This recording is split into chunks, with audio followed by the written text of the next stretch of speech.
Hi guys, good evening to all. एक बार फिर से आप सबका स्वागत है वाईफाई स्टडी स्टूडियोज चैनल पे, which is a part of Unacademy. तो जैसा कि मैंने आपको सुबह प्रॉमिस किया था कि आज जो क्वेश्चंस हम लोग को मिल जाएंगे, हम लोग उसकी एक प्रॉपर एनालिसिस कर लेंगे। काफ़ी सारी वेबसाइट पे मैंने चेक किया, लेकिन अभी बाकी जो शिफ्ट हुई हैं, यानी कि 2 बजे के बाद की जो शिफ्ट थी, उनके क्वेश्चंस अभी कहीं पे अपलोड नहीं हुए। तो जैसे ही मुझे वो क्वेश्चंस मिल जाएंगे, I will share them also. ठीक है, तो अभी फिलहाल हम लोग यहाँ पे 2 शिफ्ट में जितने क्वेश्चंस मिले हैं, पहले हम उसको डिस्कस कर लेते हैं। इस एनालिसिस के बाद में आपको ये चीज़ तो रियलाइज़ हो जाएगी कि आपका सुबह 7 बजे का करंट अफेयर्स का क्लास कितना ज़्यादा इंपॉर्टेंट है। कि भैया सुबह सुबह पढ़ाया और पहली शिफ्ट के अंदर सवाल आया। इससे ज़्यादा और क्या चाहते हो यार? This is what you people need. समझ रहे हो? अगर यार मेरे को कोई ऐसा पढ़ाए कि भाई सुबह पढ़ाएगा और मेरे पेपर के पहले वाले शिफ्ट में भैया पहले ही सवाल वो निकल आएगा, मैं तो रोज जाऊं। खैर, ये ध्यान रखिएगा कि ये आपका सुबह 7 बजे क्लास हो रहा है। अभी आप क्वेश्चंस देखोगे, फिर आपको रियलाइज होगा इस क्लास की इंपॉर्टेंस क्या है। ठीक है। सेकेंडली, आपके स्पेशल क्लासेस जो होते हैं, इनकी इंपॉर्टेंस अगर नहीं समझ में आई तो फिर फायदे ही क्या। क्योंकि ये क्लासेस आपको और भी ज़्यादा प्रैक्टिस प्रोवाइड कराते हैं, और ये क्लासेस हर एक कोर पॉइंट को आपके सामने लेकर आते हैं।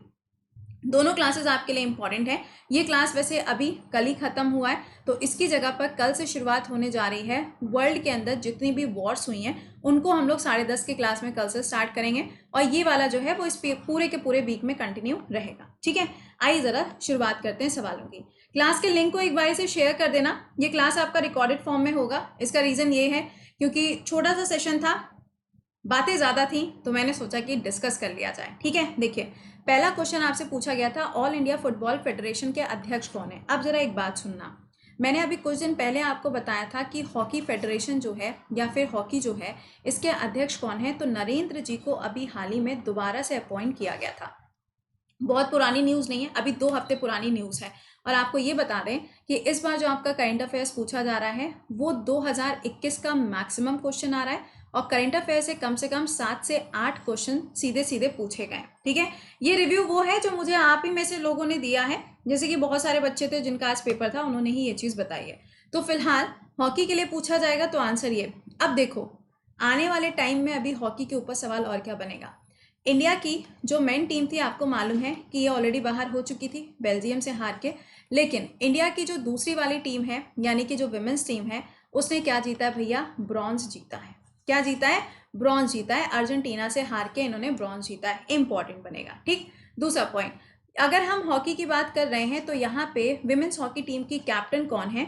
रानी रामपाल। और मैंने आपको बताया था कि इनको रिसेंटली क्या मिला था, 2020 में राजीव गांधी खेल रत्न अवार्ड से सम्मानित किया गया था। राजीव गांधी खेल रत्न अवार्ड का अमाउंट कितना है? दैट इज 25 लाख रुपीज इसके अंदर दिया जाता है। तो ये तो देखो सारी कहानी इसके बारे में हो गई। अब हम बात करेंगे लेट्स फुटबॉल। ओके, सुनिए, इसका आंसर क्या बनेगा? प्रफुल्ल पटेल। बहुत अच्छी बात है। अब अगर हम प्रफुल्ल पटेल जी की बात करें, तो आप देख सकते हैं ministry of youth affairs and sports, government of India के अंदर ये चीज़ आएगी। ऑब्वियस सी बात है, स्पोर्ट्स की बात है, तो मिनिस्ट्री ऑफ स्पोर्ट्स के अंदर आएगी। मिनिस्टर ऑफ स्पोर्ट्स कौन है? अनुराग ठाकुर हैं। कौन है? अनुराग ठाकुर। आज सुबह ही मैंने आपको करंट अफेयर्स के अंदर पढ़ाया था कि खेलो इंडिया के अंदर टोटल 1000 सेंटर्स और बनाए जाएंगे, ऐसा अनुराग ठाकुर ने बोला है। हो सकता है कि कल जो आपका सवाल बने वो नए स्पोर्ट्स मिनिस्टर पूछ लिए जाए, तो यू नेवर नो। ठीक है, फुटबॉल की बात करोगे तो इंडिया से सुनील छेत्री जी का नाम याद रखिएगा। दूसरा नाम भूटिया जी का याद रखना है आपको, क्योंकि इनके नाम पे सिक्किम के अंदर क्या बनाया जा रहा है? एक फुटबॉल स्टेडियम डेवलप किया जा रहा है। इसके अलावा क्रिस्टियानो रोनाल्डो, मेसी, मेरेडोना और नेमार, ये 4-5 नाम ऐसे हैं जो आपको बहुत ही अच्छे से मालूम होने चाहिए। ओके, इसके अलावा फुटबॉल में फीफा आपसे पूछ सकते हैं, फीफा का हेडक्वार्टर कहाँ पे? तो ये आपको ज्यूरिच के अंदर मिलेगा, जो कि स्विट्जरलैंड के अंदर है। और यहीं पर ये ध्यान रखिएगा कि फीफा का 2022 वाला जो वर्ल्ड कप होना है वो कतर के अंदर होगा। लेकिन 4 साल बाद 2026 में इसका आयोजन कहाँ पर होगा? यूएसए, कनाडा एंड मैक्सिको, ये तीनों मिलकर करेंगे। Question number 2, Rabindranath Tagore literary award prize 2020 से किसको नवाजा गया? गाइस, सेशन को शेयर करते चलना और आंसर करते चलना। ठीक है, राजकमल झा जी को अवार्ड मिला। अब सुनो, इसी से जुड़ा हुआ एक और पॉइंट, रविन्द्रनाथ टैगोर जी की जब हम बात करेंगे तो आपको मालूम है कि इनको लिटरेचर के अंदर नोबेल भी मिला था, है ना? गीतांजलि बुक आपको मालूम ही होगी, 1913 के समय, आपको पता होगा। लेकिन अभी मैंने कुछ दिन पहले आपको पढ़ाया था, तिलक जी के नाम पे नेशनल लेवल पर नेशनल लोक आपने देखा था ना कि तिलक जी के नाम पे एक अवार्ड दिया गया था, वो अवार्ड उसको मिलता है जो काफ़ी अच्छा काम करता है, सोशल वर्क का काम करता है। तो ये जो तिलक जी के नाम पे अवार्ड दिया गया, ये अवार्ड किसको मिला? साइरस पूनेवाला को। ये कौन है? सीरम इंस्टीट्यूट के हेड है। सीरम इंस्टीट्यूट कहाँ है? पुणे के अंदर लोकेटेड है। पुणे के अंदर आज सुबह ही मैंने आपको पढ़ाया था कि जो जीका वायरस है उसका सबसे पहला केस यहाँ पर देखने को मिला। अब आप कहेंगे कि मैम जीका वायरस का केस तो सबसे पहले केरला में मिला था। एग्जैक्टली, बिल्कुल सही है। लेकिन केरला के अंदर जो केस मिला था वो आइडेंटिफाई तो किया गया था, लेकिन जब उसकी रिसर्च करी गई तो उसका प्रॉपर डेटा नहीं पता चल पाया। लेकिन महाराष्ट्र के अंदर जो केस मिला है, जब उसकी रिसर्च करी गई तो वहां पे पता चला कि this is a case of Zika virus. इसलिए जो हम पहला स्टेट कंसिडर करेंगे वो महाराष्ट्र ही कंसिडर किया जाएगा। हाँ, केरला के अंदर कोविड का पहला केस आपको मिला था, ये आपको ध्यान रखना है। क्वेश्चन नंबर 3 की तरफ चलेंगे, लेकिन उससे पहले जरा यहाँ पे बात कर लेते हैं किताब का नाम क्या है। द सिटी एंड द सी, ये किताब का नाम है जिसके लिए इनको इस अवार्ड से सम्मानित किया गया। अगला सवाल ये देखो, करोड़ों बार कहा था पढ़ लो बेटा पढ़ लो, हर स्टेट का स्टैटिक काम आएगा। नहीं मैम नहीं पढ़ेंगे, कुछ भी क्यों ना हो जाए, है ना। देखो आ गया सवाल। हाँ जी, आंध्र प्रदेश के हाई कोर्ट के चीफ जस्टिस का नाम देखिएगा। मैंने आपको बहुत सारे आर्टिकल्स पढ़ाए थे, बहुत सारी न्यूज़ पढ़ाई थी जहाँ पे हमने हाई कोर्ट के बारे में बात करी थी। हाई कोर्ट के लिए आर्टिकल नंबर 214 होता है और ये कॉन्स्टिट्यूशन के अंदर पार्ट नंबर 6 में दिया गया है। यहाँ पे जो जजेस होते हैं इनका अपॉइंटमेंट प्रेसिडेंट के द्वारा किया जाता है और इनका जो रिमूवल होता है वो भी प्रेसिडेंट के द्वारा ही किया जाता है। कॉमन बात है। मैंने आपको कहा था कि आंध्र प्रदेश जो है वो भाषा के आधार पर बनने वाला सबसे पहला राज्य, जिसमें से तेलंगाना को अलग किया गया 2 जून 2014 को। तेलंगाना के अंदर जो चीफ जस्टिस अभी बनी है वो है हीमा कोहली, और हीमा कोहली जो है वो यहाँ की सबसे पहली फीमेल चीफ जस्टिस हैं। लेकिन सवाल में आपसे आंध्र प्रदेश पूछा गया, तो आंध्र प्रदेश के अंदर अभी हाल ही में किसका अपॉइंटमेंट किया गया था? अरूप कुमार जी का अपॉइंटमेंट किया गया था। अगला सवाल, विजयनगर एम्पायर ये कौन से ईयर में बनाई गई थी? तो इसका आंसर हो जाएगा 1336 में इसको बनाया गया था। किसके द्वारा इसको बनाया गया था? तो यहाँ पे देखो हरिहर और बुका के द्वारा इसको बनाया गया था। अगर आपसे डायनेस्टी पूछी जाएगी तो ये संगम डायनेस्टी आएगी। अच्छा, इन सब के बारे में सारी बातें कहाँ से पता चलती हैं? तो संगम लिटरेचर के अंदर ये सारी बातें लिखी हुई हैं। ये मैंने आपको पढ़ाया था जब मैंने आपको साउथ डायनेस्टी पढ़ाई थी अनअकैडमी के स्पेशल क्लासेस में। पता नहीं मैम, कभी आए नहीं अनअकैडमी के स्पेशल क्लासेस में? ये कब हुआ मैम? हमें कुछ पता ही नहीं चलता मैम, पता नहीं हम कहाँ रहते हैं, है ना। खैर, हाँ जी, कल ही बताया था, कहा था सबरीमाला टेम्पल पद्म, और इसके अलावा ये क्या नाम है आपका, जो बाकी टेम्पल्स हैं, या फिर हम लोगों ने काफ़ी सारी बात करी है, पद्म स्वामी टेम्पल के बारे में बात करी है, या फिर मीनाक्षी टेम्पल हो गया, या वेंकटेश्वर टेम्पल हो गया। ये बहुत सारे ऐसे मंदिर हैं जिनके ऊपर सवाल बनता है ना। सबरीमाला टेम्पल मैंने आपको कई बार एक ही चीज़ समझाई है, जब भी आप कोई भी न्यूज़ पढ़ते हो उस न्यूज़ का जो कीवर्ड है उसे निकाल लिया करो। मैंने कहा था कि सुप्रीम कोर्ट के अंदर अभी सुनवाई चल रही है सबरीमाला मंदिर के अंदर महिलाओं की एंट्री को लेके। बोला था कि नहीं बोला था? अब अगर उस टाइम पे ये बात समझी होती तो आंसर आज करेक्ट करके आते। तो ये कहाँ पर है? केरला के अंदर लोकेटेड है। इसके पास से जाती है एक रिवर जिसका नाम क्या है? पेरियार रिवर। स्क्रीनशॉट मार के मेरे पास में मत लेके आइएगा कि मैम इसके पास से दूसरी रिवर जाती है, क्योंकि कंसिडर यही करी जाएगी। ठीक, पहले ही बता दिया, क्योंकि मुझे मालूम रहता है ना गूगल पे कुछ और लिखा हुआ है, तो आपकी आदत है बहुत गंदी वाली, जाएंगे गूगल पे टक टक टक और फिर वही वाले हालात होते हैं कि खैर छोड़ो, कोई ना। सबरीमाला टेम्पल जो है यहाँ पे विमेंस की एंट्री को लेके काफ़ी ज़्यादा विवाद था, तो अब ये आपको ध्यान रखना है कि ये कहाँ पर आपको मिलेगा। अच्छा, एक चीज़ और जान लो यहीं पर, जब हम इसके बारे में बात कर ही रहे हैं, केरला के अंदर इदुक्की डैम मिलेगा, मुला पेरियार डैम की लोकेशन भी आपको यहीं मिलेगी, पेरियार नेशनल पार्क इसी जगह पर है। इसके अलावा और कौन सा होगा? हाँ, साइलेंट वैली नेशनल पार्क भी आपको यहीं पर मिलेगा। तो ये कुछ नेशनल पार्क हैं जो ध्यान रखने हैं। अगला देखो, where is the corporate headquarter of SBI located? SBI का हेडक्वार्टर कहाँ पर है? आसान, कहाँ है? मुंबई के अंदर है। अच्छा, एसबीआई का डिजिटल जो है वो क्या है? यूनो है, डिजिटल ऐप है ना यूनो एसबीआई का। एसबीआई के जो चेयरपर्सन है वो कौन है? दिनेश जी हैं। इनका नाम आपके लिए इंपॉर्टेंट हो जाता है। और एसबीआई को पहले इंपीरियल बैंक के नाम से जाना जाता था। 1955 में इसका जो नाम है वो चेंज हुआ है। इंडिया का सबसे बड़ा जो बैंक है that is also SBI bank. अगला, why currency devaluation is done? किसी भी कंट्री की अगर हम करेंसी को डिवैल्यूएट करने की बात करते हैं तो ऐसा क्यों किया जाता है? अब जब हम आपको कोई भी आर्टिकल, कोई भी न्यूज़ पढ़ाते हैं और बहुत डिटेल में अगर हम उसको बताने लगते हैं, तो आपका कहना ये होता है कि मैम समय ज़्यादा लग रहा है, क्लास को थोड़ा सा शॉर्ट कर दीजिए। आप बोलो शॉर्ट कर दें, डिवैल्यूएशन का मतलब ना समझाएं। इसीलिए आपको यही चीज़ करोड़ों बार समझाई गई है कि जब भी आप क्लास में आओ तो सबसे ज़्यादा ज़रूरी होता है एजुकेटर के ऊपर ट्रस्ट करना। टीचर आपको जो बातें समझा रहा है वो आपके प्रॉफिट के लिए, क्योंकि उसे पता है कि पेपर में कुछ भी निकल के पूछा जा सकता है।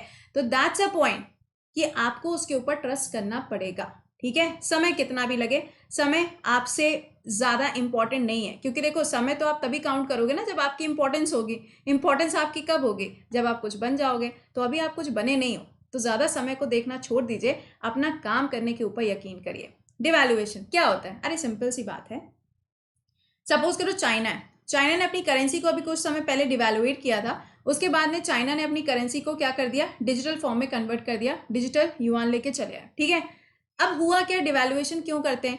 अरे भाई, किसी भी चीज़ की अगर प्राइस को आप डिक्रीज कर दोगे तो उसकी जो डिमांड है वो मार्केट के अंदर अपने आप क्या होगी? बढ़ जाएगी।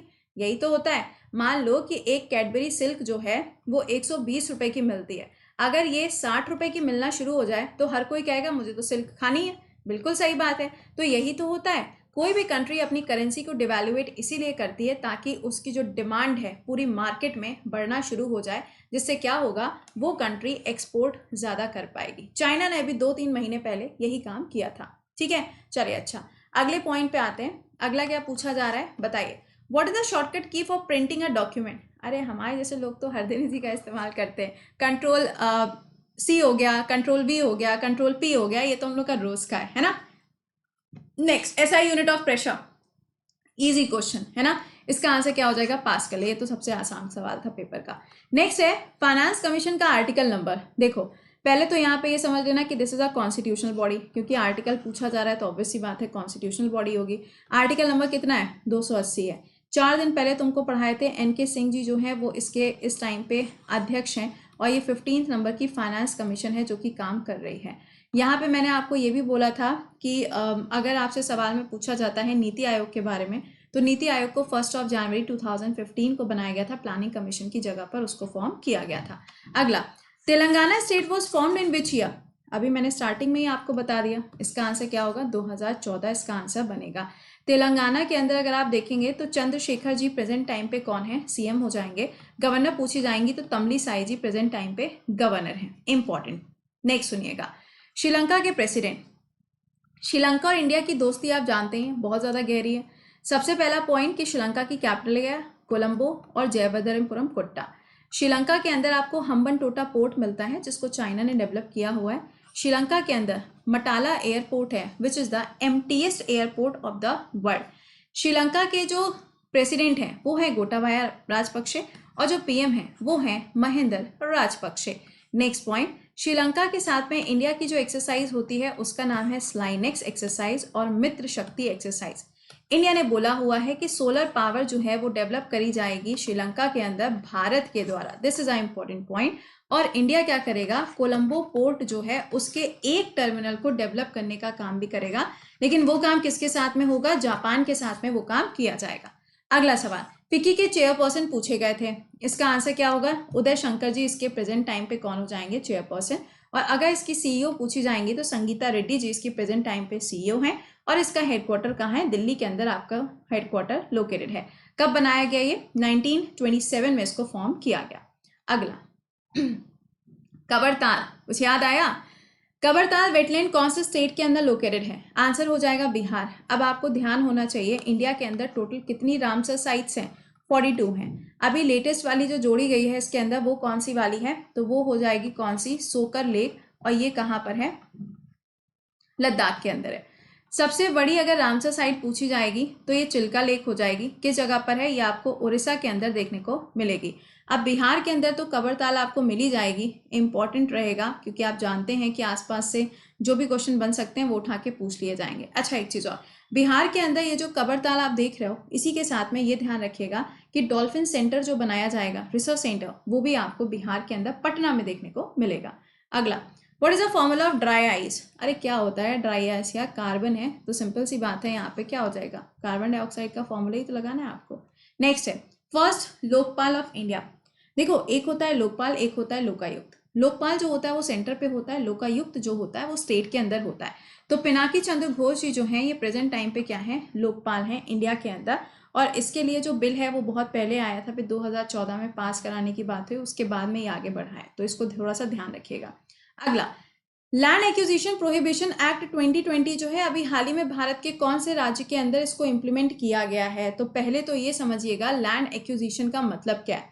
दैट मीन्स अगर किसी भी स्टेट के अंदर कोई भी लैंड है तो वो लैंड किसका है, किसके नाम पर है, इसके बाकी चीज़ें, बाकी जो पूरा का पूरा डेटा होगा उसको यहाँ पे लिखा जाता है।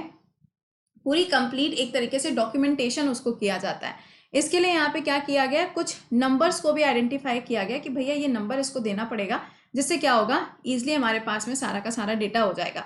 अब इतना कीर्तिमान कौन स्थापित करेगा, सबका साथ सबका विकास, that is one and the only UP. नाम बदलने के साथ साथ में इन्होंने यहाँ पर लैंड एक्विजिशन एक्ट के अंदर भी चेंजेस किए हुए हैं। तो ये ध्यान रखिएगा यूपी में कौन कौन से नाम बदले हैं। आज सुबह ही मैंने आपको करंट अफेयर्स में पढ़ाया था, झांसी का जो रेलवे स्टेशन है उसका नाम चेंज हो रहा है।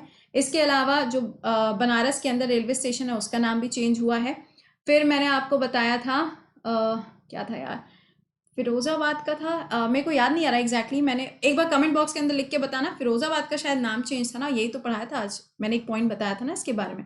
ये सारे नाम भी चेंज हो रहे हैं। अगला, लीग ऑफ मेरिट अवार्ड से किसको सम्मानित किया गया है। अब भाई अवार्ड तो ऑब्वियस सी बात है, ठीक है, कौन देंगे अवार्ड, देख रहे हो, बड़े दिनों से इनके इस बारे में बात नहीं करी है। तो इनकी जो सुनहरी जुल्फे हैं, इनकी जुल्फों के बारे में बड़े दिनों से बात नहीं करी है, क्योंकि ये अब प्रेसिडेंट नहीं रहे, और जब से ये प्रेसिडेंट नहीं रहे तब से इनके बारे में हम लोग बात भी नहीं कर पा रहे हैं। तो प्रेजेंट टाइम में जो प्रेसिडेंट हैं वो कौन है, जियो बिडेन अंकल हैं, और उनके साथ में जो वाइस प्रेसिडेंट हैं वो कौन है, कमला हैरिस हैं। तो ये दोनों नाम आपके लिए इंपॉर्टेंट है। डोनाल्ड ट्रंप अब क्या नहीं है, प्रेसिडेंट नहीं है, ठीक है। नेक्स्ट पॉइंट, अगला पूछा जा रहा है, भारत का कौन सा ऐसा राज्य है जहां पे सबसे पहले लोकायुक्त की शुरुआत करी गई। तो दैट विल बी महाराष्ट्र। कई बार ऑप्शन के अंदर उत्तराखंड भी लिखा होता है, तो अगर ये नहीं दिया है, ये दिया है, तब ये मार्क करोगे, अदरवाइज आपको वही मार्क करके आना है, ठीक है। ओके, तो ये तो हो गया इसका। अब देखो अगला, बहुत बहुत बहुत ज्यादा जो टफ क्वेश्चन एक आया था, वो बस एक था, वो क्या था, बिहू फेस्टिवल या फिर काटी बिहू फेस्टिवल जो होता है वो कौन से पेड़ के नीचे सेलिब्रेट किया जाता है। बहुत ढूंढा मैंने इसको, तब जाके यहाँ पे इसका आंसर मिला है कि वो तुलसी का पौधा होता है। अब देखो गाइज, आप में से अगर कोई आसाम का होगा, वैसे डेफिनेट सी बात है होगा, तो अगर आपको इसके बारे में कुछ और डिटेल पता हो तो प्लीज मुझे बता दीजिएगा एक बार से टेलीग्राम पे या कहीं पे भी मैसेज ड्रॉप करके, क्योंकि इसके बारे में ज्यादा कुछ कहीं पे मिला नहीं। मैंने बहुत ढूंढने की कोशिश करी, क्योंकि बिहू फेस्टिवल आप भी जानते हो साल में 3 बार आसाम के अंदर होता है, और इसमें पूछा गया था कि कौन से पेड़ के नीचे सेलिब्रेट होता है। तो थोड़ा सा ये डिफिकल्ट था, बट हाँ तुलसी जो था वो करेक्ट आंसर दिया हुआ था। तो अगर इसका कुछ और ऑप्शन या कुछ और आपको डिस्क्रिप्शन मिलता है तो प्लीज मुझे एक बार से कमेंट बॉक्स में मेंशन जरूर करना, ठीक है। एक क्वेश्चन पूछा गया था, ये यहाँ पे देखो क्या है, पद्म पानी स्कल्पचर, ये कहाँ पे पाया गया था, अजंता की कौन सी गुफा के अंदर। तो अजंता की जो 4th नंबर की केव थी उसके अंदर ये पाया गया था। अब ये जो अजंता केव है ये कहाँ है, औरंगाबाद महाराष्ट्र के अंदर है। इसमें अलग अलग नंबर्स हैं, 1 2 3 4 इस तरीके से डिवाइडेड है, ठीक है। ये जो है ये कौन से धर्म से जुड़ा हुआ है, तो ये बुद्धिज्म से जुड़ा हुआ है। अगर आपसे एलोरा पूछा जाएगा तो ये Jainism, Buddhism and Hindu religion से जुड़ा है। और अगर आपसे एलिफेंटा की केव्स पूछी जाएंगी तो ये भगवान शिव के साथ में जुड़ी हुई हैं। तो ये कुछ पॉइंट्स हैं जो मैंने आपके साथ में डिस्कस किए। आई होप कि आपको ये बहुत ज़्यादा हेल्पफुल होने वाला है फॉर योर एग्जामिनेशन। अब जैसे ही मुझे बाकी क्वेश्चंस मिल जाएंगे I will share that also, and session को एक बार से लाइक और शेयर जरूर मार दीजिएगा। तो ये तो था अपने लोगों का आज का सेशन। अब आपसे मुलाकात करेंगे सुबह 7 बजे only on wifi study studios, इसी चैनल पे मुलाकात होगी। क्लास की इंपॉर्टेंस को समझना अभी भी शुरू कर दो, काम आएगा। इसके अलावा आपका नया बैच जो है वो 4 तारीख से स्टार्ट हो चुका है, और आपको बता दें जब आप इस बैच को अवेल करोगे तो अगस्त में आपके पास में एक ऑफर है। ऑफर ये है कि जब आप 1 साल के लिए इस बैच को ज्वाइन करेंगे तो आपको 3 महीने का सब्सक्रिप्शन फ्री ऑफ कॉस्ट मिलेगा, और अमाउंट जो अभी है वो 5,000 जाके बैठेगा। कैसे, कोड लगाओगे कृति 10% ऑफ होगा, स्पेशल क्लासेस किए होंगे, वहां पे कॉइन मिले होंगे, उनको भी अप्लाई कर देना, तो अमाउंट जाके 5,000 रुपये बनेगा आपका एसएससी के बैच का। लेकिन अगर आप सीटी का बैच लेना चाहते हो तो उसका अमाउंट है 7,999, दैट मीन्स 8,000 रुपीज, और इसके अंदर आपका एसएससी, रेलवे, बैंकिंग, ये तीनों का तीनों जो कॉन्सेप्ट है वो आपका सीटी के अंदर कवर हो जाएगा। इसका अमाउंट बता दिया, इसमें भी कोड क्या लगेगा, कृति 10 कोड लगेगा। जब आप इन बैचेस को ज्वाइन करते हैं तो आपको सारे के सारे बैचेस एक साथ में मिल जाएंगे, फिर वो चाहे आप किसी भी एजुकेटर से क्यों ना पढ़ना चाहो, आपके डाउट्स को क्लियर किया जाएगा, पीडीएफ मिलेगी, सारी चीजें रहेंगी, लाइव सेशन भी। अभी हम इकोनॉमिक्स पढ़ा रहे हैं, ज्वाइन नहीं किया है तो ज्वाइन कर लीजिए, ताकि आपको इकोनॉमिक्स के साथ साथ में जीएस के बाकी सब्जेक्ट, मैथ, इंग्लिश और रीजनिंग के भी क्लासेस प्रॉपरली मिल पाए, कोई भी क्लास आपका मिस ना हो। वीडियो के डिस्क्रिप्शन में लिंक लगा हुआ है, उस पर क्लिक करके आप डायरेक्टली ज्वाइन कर सकते हो, कोड कृति 10। इसके अलावा 22 तारीख को आपका टेस्ट है जो आपको ज्वाइन करना है, फ्री ऑफ कॉस्ट है सबके लिए। इसको ज्वाइन करना मत भूलना, क्योंकि इसमें अमेजॉन के गिफ्ट वाउचर्स और काफ़ी सारी चीज़ें भी आपको मिलेंगी, और ये होगा 22 को दोपहर में 12 बजे। इसका भी लिंक वीडियो के डिस्क्रिप्शन में लगा है, एसएससी कॉम्बैक के नाम से। कोड पूछेगा, कृति 10 कोड मेंशन करिएगा एंड जस्ट ज्वाइन, ठीक है। चलिए, अच्छा तो मिलते हैं फिर आप लोगों से सुबह 7 बजे। होप कि आपके लिए यूजफुल होगा। Till then bye bye and take care.